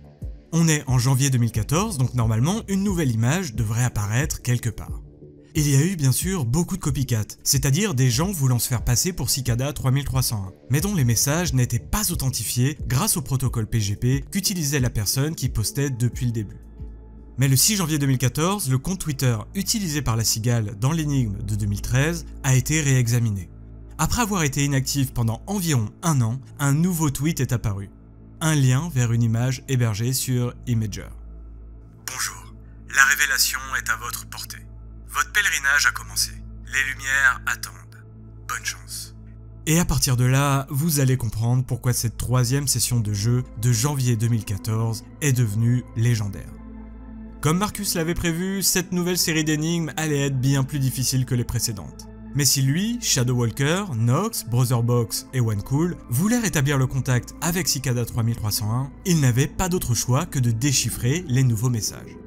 Là, on va commencer à rentrer dans des énigmes qui nécessitent des compétences de très haut niveau dans plein de domaines très différents de l'informatique, donc je ne vais pas toutes vous les décrire. Mais juste pour vous donner une idée du niveau de difficulté de certaines étapes de 2014, à un moment, Marcus et son équipe ont dû utiliser un livre pour déchiffrer un code. Ce livre, c'était Self-Reliance, un essai écrit en 1841 par le philosophe transcendentaliste américain Ralph Waldo Emerson, qui prêche la nécessité pour chacun d'éviter le conformisme et la fausse cohérence, ainsi que de suivre ses propres instincts et idées. Une fois décodé, le message donnait une adresse en .onion. En allant sur le darknet, ils sont tombés sur cette image. Déjà, il fallait remarquer qu'il s'agissait d'un collage de 4 peintures de William Blake. En analysant l'image avec des programmes spéciaux, on tombait sur un nouveau lien, avec une page où était simplement affiché « La patience est une vertu », ainsi qu'une suite de caractères. À la base, la page semblait statique, mais après quelques minutes, Marcus a remarqué que la chaîne de caractères augmentait lentement. Toutes les quelques minutes, 2 caractères étaient ajoutés à la fin de la chaîne. Marcus et son équipe sont restés à surveiller la chaîne pendant 23 heures. Shadow Walker, en tant qu'archiviste, collectait toutes les données en temps réel pour être certaine qu'il n'allait rien pouvoir laisser passer. OneCool, quant à lui, a remarqué que les intervalles de temps entre les nouveaux octets étaient des multiples de 5. Marcus et Brotherbox ont donc enregistré les minutes entre les mises à jour, l'heure à laquelle elles se sont produites et les données ajoutées à ce moment-là. Mais 24 heures pile après l'ouverture de cette page, le message avait disparu pour laisser place à ça. Un fichier texte contenant près de 4 millions de caractères à décoder. La soirée allait être longue. Ne me demandez pas pourquoi, mais Marcus et son équipe ont eu l'idée de convertir tout ce texte en binaire et d'inverser les bits, c'est-à-dire d'intervertir les 0 et les 1. Une fois qu'ils ont obtenu la conversion en binaire inversé, ils ont traduit le résultat en ASCII, qui est une autre forme d'encodage dont on a déjà parlé tout à l'heure. Et en faisant ça, ils ont remarqué un truc. Dans cet océan de chiffres et de lettres, semblant aléatoires, il y avait une anomalie. À 3 reprises, il était possible de remarquer la même suite de 8 caractères. Connaissant Cicada 3301, ça ne pouvait pas être une coïncidence. Et d'ailleurs, nous, on ne le sait pas, mais ce code-là, il veut dire quelque chose. C'est le marqueur qui précède les octets des fichiers JPEG. Et qui dit JPEG dit image. Marcus a donc compris qu'une image se cachait certainement dans ce marécage de chiffres et de lettres. Et il a réussi à trouver comment convertir tout ça, sauf qu'il n'est pas tombé sur une image, mais sur 3. 3 fichiers JPEG qui allaient changer sa vie, et le confronter, pour la première fois, à quelque chose qui le dépasse complètement.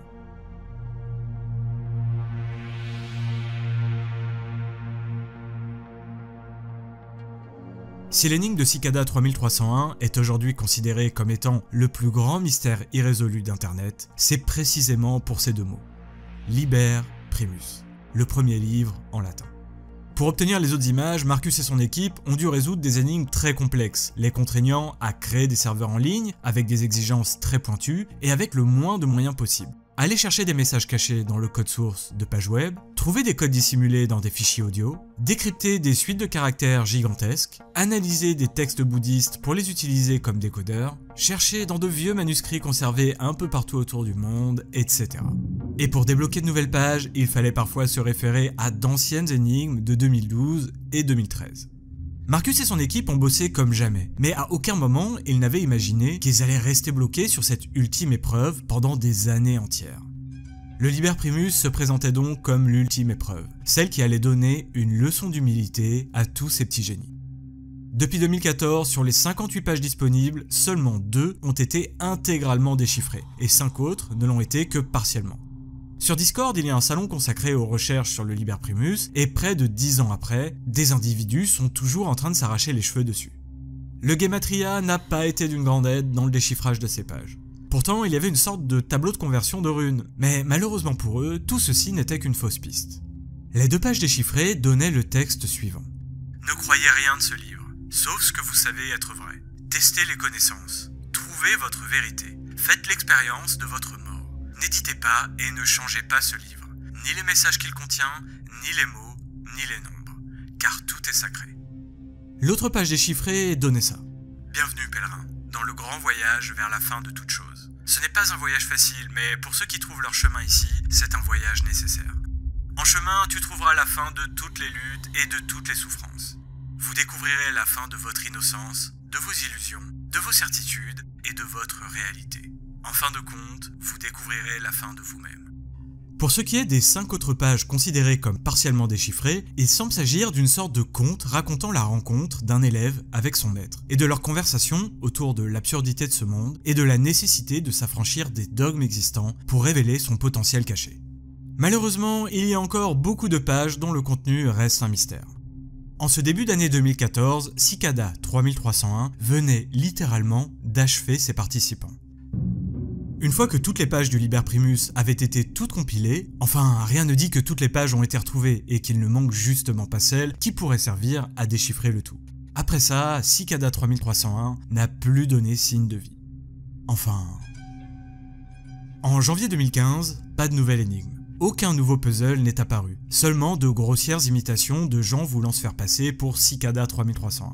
Mais ces messages postés ne contenaient pas la clé PGP unique d'authentification du vrai posteur. Marcus et son groupe ont commencé à se dire que s'il n'y avait pas de nouvelle énigme, c'est parce que l'étape précédente n'avait pas été complétée. Pour BrowserBox, c'était clair. Cicada 3301 avait déjà recruté suffisamment de membres ultra qualifiés, et qu'il n'était donc pas nécessaire de permettre à d'autres de les rejoindre. Pourtant, le 27 juillet 2015, un nouveau message authentifié comme venant bel et bien de l'organisation est apparu sur Twitter. Au sein de ce message, Cicada 3301 démentait simplement les allégations de certains journalistes connectant l'organisation à une cyberattaque menée quelques temps plus tôt contre un planning familial américain. En janvier 2016, toujours aucune nouvelle énigme, mais un nouveau message. Une image postée sur un site réunissant des participants acharnés de ce jeu de piste. Bonjour. Le chemin est vide.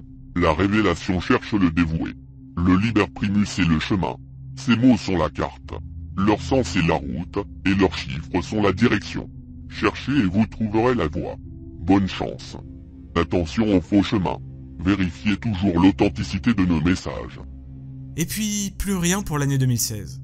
Mais en 2017, Marcus a trouvé un nouveau message de Cicada. Il s'agit d'ailleurs actuellement de la communication la plus récente de 3301, plus d'1 an après son dernier message. Le message, une fois de plus, ne disait pas grand-chose, si ce n'est que pour continuer, le Liber Primus devait être décodé et qu'il fallait se méfier des imitateurs. Mais si cette communication n'était pas d'une grande aide pour Marcus et son équipe, elle avait au moins le mérite de prouver un truc. 3 ans après la découverte du Liber Primus, Cicada 3301 était toujours là. Il surveillait toujours les participants et les incitait à persévérer sur le déchiffrage du Liber Primus. Ça n'est pas grand chose, mais ça prouve simplement que l'énigme était toujours en cours. Mais le grand problème auquel se heurtait l'organisation était que les gens s'étaient désintéressés du Liber Primus. C'était clairement trop difficile, même pour tout un tas de petits génies travaillant ensemble. Et puis, en affichant leur idéologie et leur volonté de créer des programmes, beaucoup de participants se sont désintéressés. À la base, ils voulaient juste résoudre des énigmes, pas intégrer un groupe de cybermilitants. Terminer un jeu, réussir un objectif compliqué, résoudre des énigmes complexes, ça nous rend heureux. Ça permet à notre corps de sécréter de la dopamine. Mais la politique, c'est autre chose. Quand est-ce que la politique vous a apporté de la dopamine? Ouais, on est d'accord. Petit à petit, les groupes de discussion ont commencé à se vider. De moins en moins de gens parlaient de Cicada 3301 sur internet.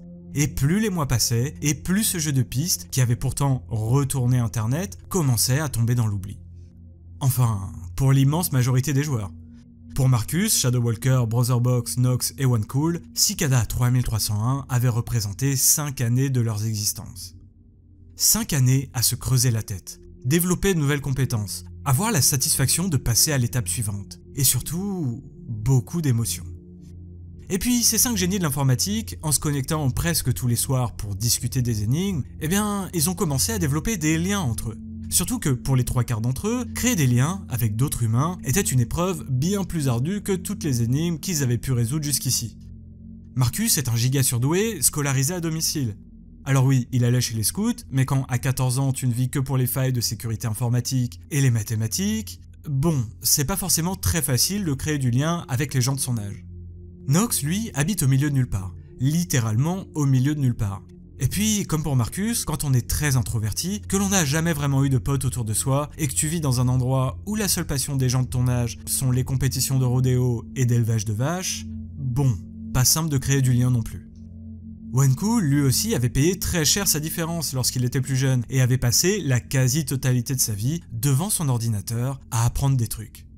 Et Shadowwalker, elle, pareil. Vu ses activités militantes et à quel point elle s'amusait à déjouer la censure imposée par le gouvernement de son pays, c'est difficile de se faire des amis. Si un jour elle se fait attraper, ses proches pourraient être inquiétés eux aussi. Du coup, ce genre de contexte, ça pousse à la solitude. Pour ces 5 petits génies, Cicada 3301 avait été bel et bien plus que des énigmes. Ça avait été leur moyen de créer du lien, de se connecter avec les autres. Et ça aurait été dommage que ça s'arrête en fait. Et puis, dans cette équipe, il y en avait un qui avait un peu plus de caractère que les autres. Brotherbox, le hacker berlinois. Pour lui, il était inconcevable de ne pas découvrir qui se cachait réellement derrière Cicada 3301. Du coup, s'il n'arrivait pas à déchiffrer le Liber Primus, c'est peut-être qu'il n'était tout simplement pas assez bon. Ou alors qu'ils étaient plongés dans ces énigmes depuis bien trop longtemps et qu'ils avaient besoin de regards neufs. Peut-être qu'en prenant contact avec les plus grands experts mondiaux en cryptographie et en puzzles ultra complexes, ils allaient enfin en apprendre plus sur qui pourrait bien se cacher derrière tout ça. Du coup, vous savez ce qu'ont fait Marcus, OneCool et Nox? Ils ont posé quelques semaines de vacances et ils se sont retrouvés à la DEF CON, à Las Vegas, qui est certainement la convention de hacking la plus connue à travers le monde.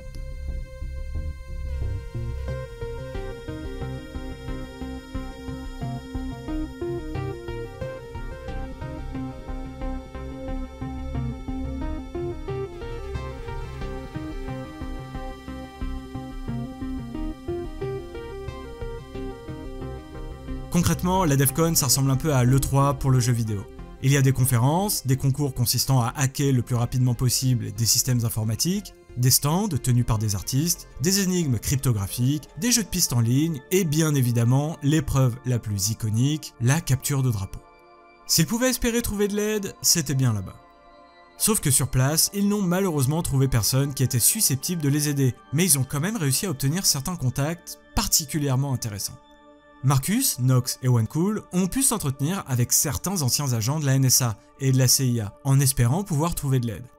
D'abord, ils sont allés rencontrer Craig Bauer, professeur de mathématiques et de cryptologie à l'université de Pennsylvanie, chercheur au centre de cryptologie de la NSA et surtout connu pour avoir filé un coup de main à l'équipe qui a réussi à déchiffrer le code de la dernière lettre du tueur du Zodiac.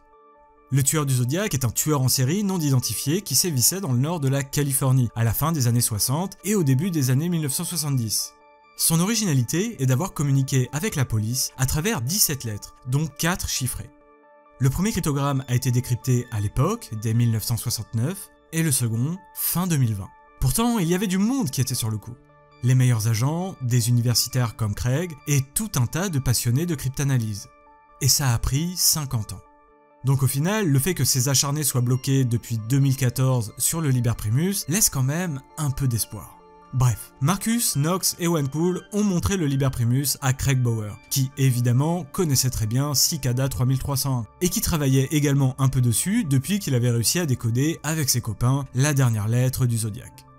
Il leur a également appris qu'il avait demandé à sa hiérarchie, lorsqu'il travaillait encore pour la NSA, si Cicada 3301 était une campagne de recrutement. Et la réponse qu'on lui a donnée, c'est non. Il a tout de même précisé à Marcus, OneCool et Knox que là-bas, tout est tellement segmenté qu'il n'est généralement pas possible d'obtenir des informations sur ce que font les autres services. Il a toutefois reconnu qu'il existait un réel professionnalisme au sein de l'équipe qui se cachait derrière Cicada 3301. Rien ne semblait avoir été laissé au hasard. Cicada est le mot anglais pour cigale, un insecte qui a été choisi pour être en quelque sorte le logo de cette mystérieuse organisation. Et vous savez ce qu'il y a de fou avec les cigales ? Eh bien, les scientifiques n'arrivent toujours pas à expliquer la fréquence de leur période de gestation. Alors, ça ne marche pas pour toutes les espèces de cigales, mais dans l'Est américain, on retrouve ce que l'on appelle des cigales périodiques. Et de façon très étrange, pour toutes ces espèces de cigales périodiques, certaines espèces n'apparaissent que tous les 13 ou 17 ans, et tous les individus sortent en suivant ce rythme.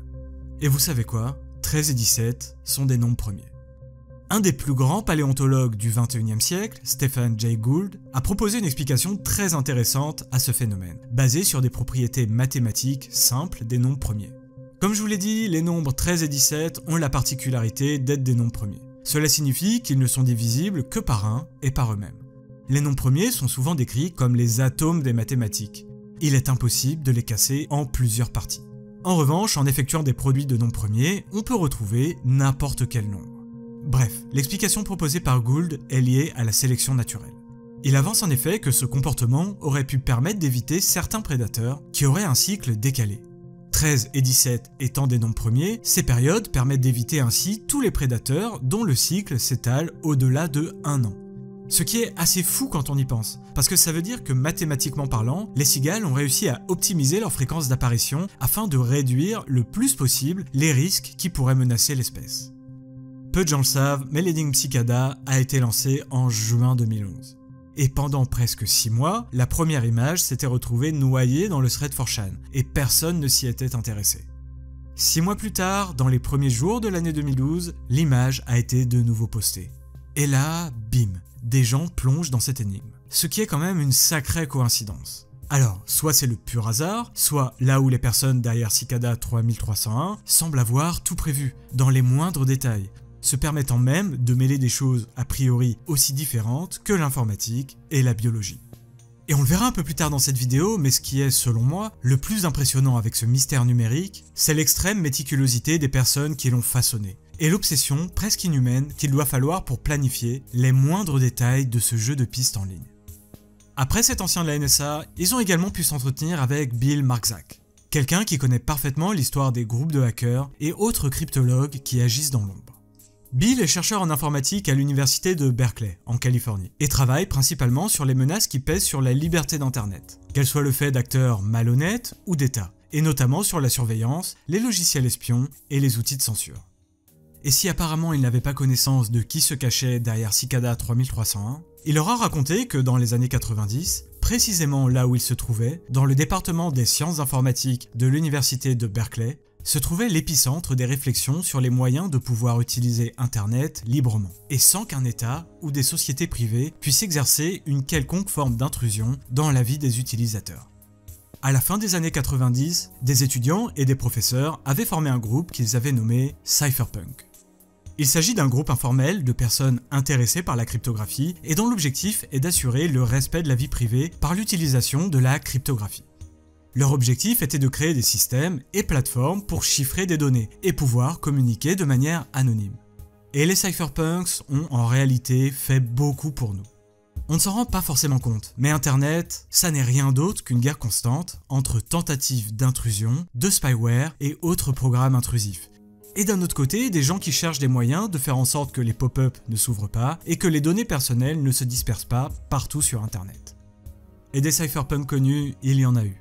Julian Assange, que je ne pense pas avoir besoin de vous présenter, Roger Gingeldine, le créateur de Tor, un réseau informatique superposé mondial et décentralisé qui permet de se connecter à ce qu'on appelle le Darknet. Il y a également Bram Cohen, qui n'est ni plus ni moins que le créateur du système Torrent. Et puis, il y a de très grosses suspicions sur le fait que Satoshi Nakamoto, l'inventeur du Bitcoin, soit en réalité un personnage inventé par quelques-uns des membres les plus éminents de ce groupe. Enfin, disons que les 3 premières personnes à avoir reçu des bitcoins dans le monde étaient tous des membres éminents de ce groupe. Du coup, il est bien possible que le bitcoin ait été créé par les cypherpunks eux-mêmes. Mais on n'est pas là pour parler des cypherpunks. J'en parlerai dans une prochaine vidéo. Ce qui nous intéresse, c'est Cicada 3301. Quand on analyse les contacts que Marcus, Knox et OneCool avaient pu avoir avec Cicada, l'idéologie semble être exactement la même. Les communications qu'ils avaient pu avoir avec les personnes derrière Cicada 3301 abordaient exclusivement des thématiques liées à l'anonymat en ligne, à la lutte contre la censure et à un accès inconditionnel à l'information. Au début des années 90, les membres fondateurs des cypherpunks avaient créé une mailing list sécurisée pour communiquer entre eux. Et vous voulez savoir quel nom de domaine ils avaient choisi pour l'adresse mail ? cicada.berkeley.edu. Ouais.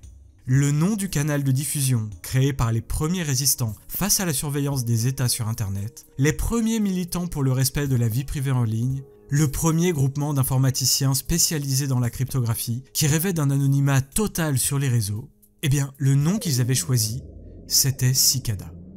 Du coup, est-ce que ce sont les cypherpunks qui sont derrière Cicada 3301 ? Ils semblent embrasser les mêmes idéaux, donc peut-être ? Mais d'un autre côté, ça pourrait tout aussi être un groupe d'individus poursuivant les mêmes objectifs qui ont décidé de rendre hommage à leurs prédécesseurs. Et puis, quitte à balayer toutes les théories possibles, peut-être qu'au final, tout ceci n'est rien d'autre qu'un jeu. Une sorte d'ARG, un jeu en réalité alternée, proposant un jeu de piste en ligne où le joueur doit partir en quête de fragments supposés raconter une histoire. Personnellement, je pense pas que ce soit le cas. Depuis 2012, il n'y a pas vraiment eu de narration. Simplement des messages qui expliquaient comment passer à l'étape suivante. Et à la fin, un questionnaire et un accès à un chat sécurisé, sur lequel il était possible d'échanger sur des sujets très techniques. Si c'était un ARG, Cicada 3301 n'a visiblement rien à vendre et rien à montrer. Et puis, si vous recrutez réellement des vrais génies, que vous incluez dans vos communications une idéologie forte, que vous faites en sorte que ces génies créent des systèmes permettant de protéger les journalistes, les chercheurs et les lanceurs d'alerte, et que ces programmes permettent de protéger l'anonymat, de contourner les censures étatiques, de lutter contre les réécritures fallacieuses de l'histoire nationale, est-ce que c'est encore un jeu ? Je ne pense pas. Et puis, il y a une réalité indéniable. Si vous travaillez à un très haut niveau dans le domaine de la cryptographie, vous serez tôt ou tard contacté par les services de renseignement américains pour venir travailler pour eux. Peu importe de quel pays vous êtes originaire, qui vous êtes ou même ce que vous pensez, les services de renseignement viendront toujours frapper à votre porte. Knox raconte d'ailleurs qu'il avait pris une initiative vis-à-vis du groupe, faire une requête en accord avec le Freedom Information Act auprès de l'administration américaine. Le Freedom of Information Act est une loi qui oblige les agences fédérales à transmettre leurs documents à quiconque en fait la demande, quelle que soit sa nationalité. Knox, citoyen canadien, avait demandé à l'administration américaine de lui transmettre tout document mentionnant Cicada 3301 et tout autre groupe de hackers ayant lancé des campagnes de recrutement entre 2012 et 2014 en proposant de résoudre des énigmes en ligne. Quelques jours plus tard, après avoir soumis sa requête, Knox raconte qu'un van gris s'est garé en face de chez lui et qu'il est resté là pendant presque un mois entier, sans que personne ne sache qui l'avait mis ici. Naturellement, une nuit, il était allé voir ce qui pouvait bien se cacher à l'intérieur de ce véhicule, et il raconte n'avoir rien vu d'autre que des boîtes de matériel de stéréo encore sous blister. Il n'a pas voulu tirer de conclusions trop hâtives, mais il vivait dans une annexe collée à la maison de ses parents où il avait grandi. Et souvenez-vous, Knox est le membre de cette équipe le plus isolé de tous. Il connaît ses voisins littéralement depuis qu'il est né, il sait qui a quelle voiture et surtout que ce van avait rationnellement rien à faire ici. Et vous savez ce qu'a fait Knox ? Il a photographié le van, relevé la plaque et on va dire qu'il a fait ce qu'il sait faire de mieux, obtenir des informations.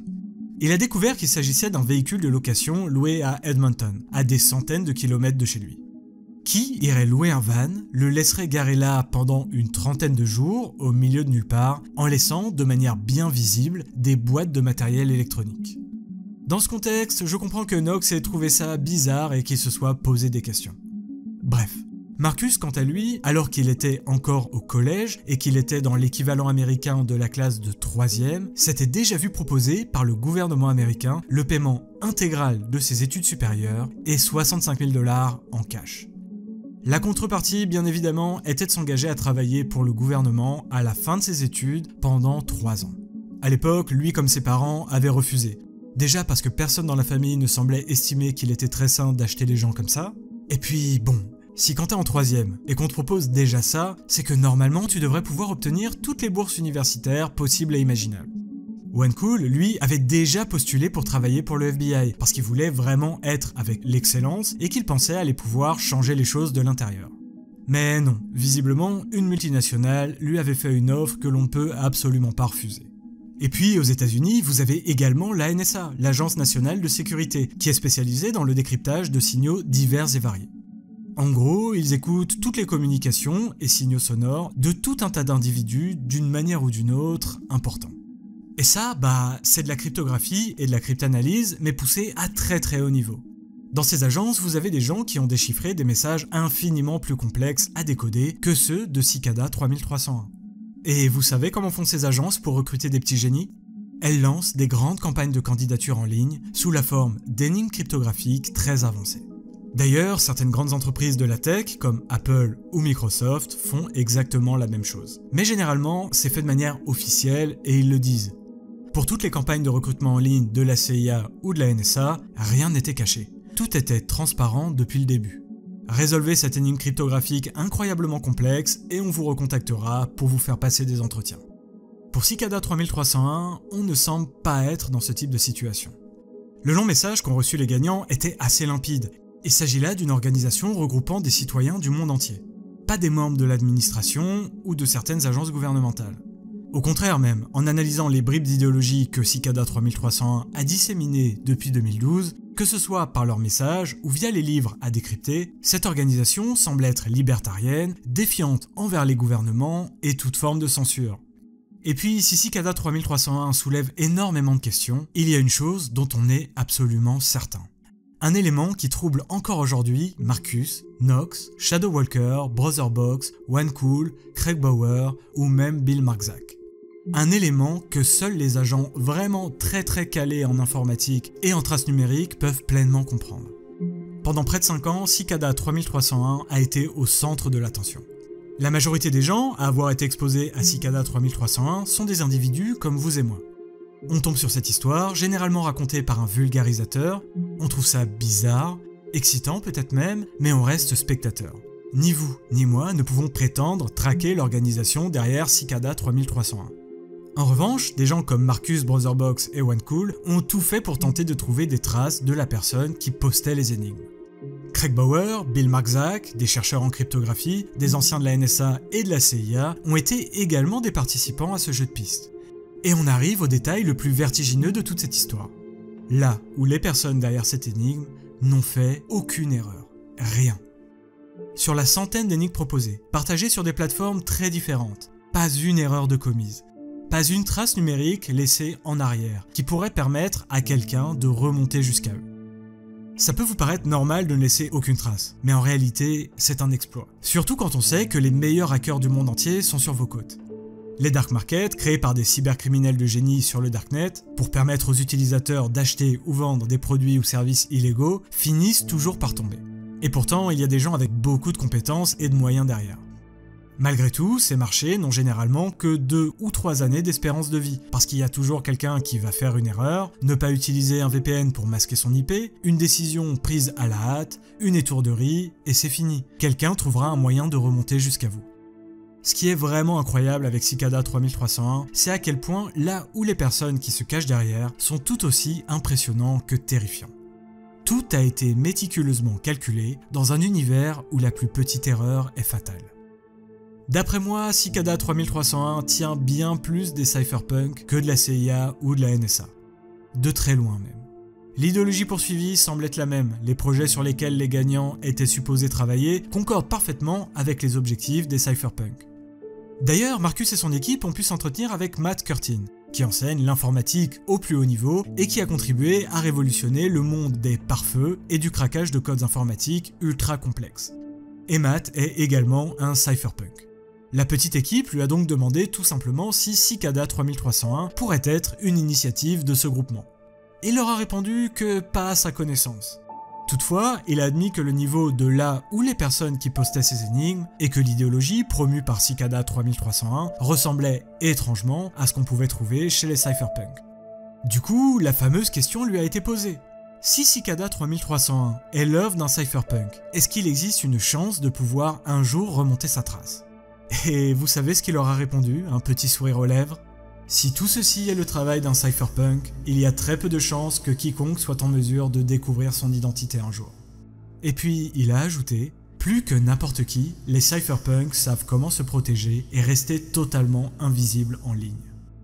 Du coup, est-ce que Cicada 3301 est l'œuvre de ce groupement informel né au début des années 90? Est-ce l'œuvre de quelqu'un qui graviterait autour d'eux? Est-ce une nouvelle organisation, plus jeune, poursuivant les mêmes combats que Cypherpunk, et qui aurait décidé de nommer leur campagne de recrutement Cicada en hommage à leurs illustres prédécesseurs? Ou alors, est-ce l'œuvre d'un cryptographe de génie, travaillant certainement pour une grosse agence de renseignement ou une multinationale qui ferait ça sur son temps libre, juste pour proposer un peu de challenge à ses homologues du monde entier? Dur à dire. Et puis d'ailleurs, on ne le saura certainement jamais. Enfin, si, il y a toujours un espoir. Le Liber Primus.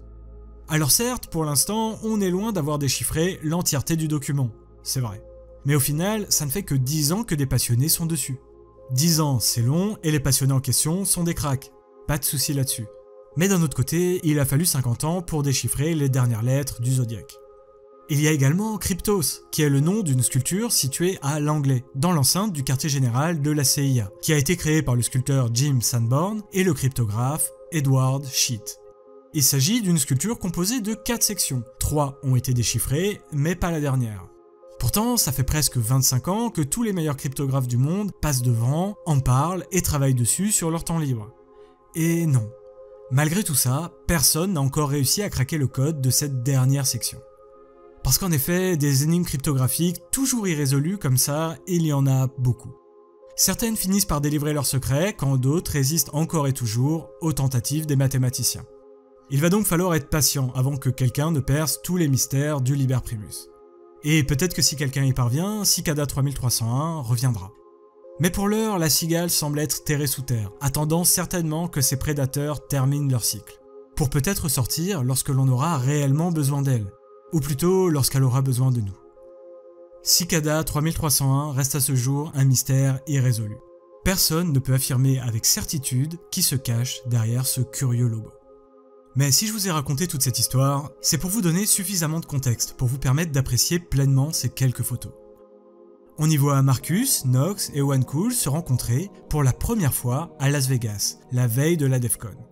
Après avoir passé plusieurs années à discuter ensemble, chacun dans leur petite chambre, située à plusieurs milliers de kilomètres les uns des autres, ils se sont enfin retrouvés ailleurs que sur une plateforme de discussion. Et je crois que l'étreinte de Marcus et de Nox en dit long sur leur bonheur d'enfin se rencontrer. Et regardez cette photo de Nox, qui fait le con dans un des lobbies de la salle qui abrite la DEF CON. Il se lâche totalement. S'il n'avait pas été en mesure de déchiffrer l'ultime épreuve, Cicada 3301 semblait avoir mis totalement fin à leur vie d'isolement. Créer des liens avec ses semblables quand on est ultra précoce intellectuellement et que l'on est en plus un introverti de l'extrême et qu'on vit au milieu de nulle part, c'est presque mission impossible en fait.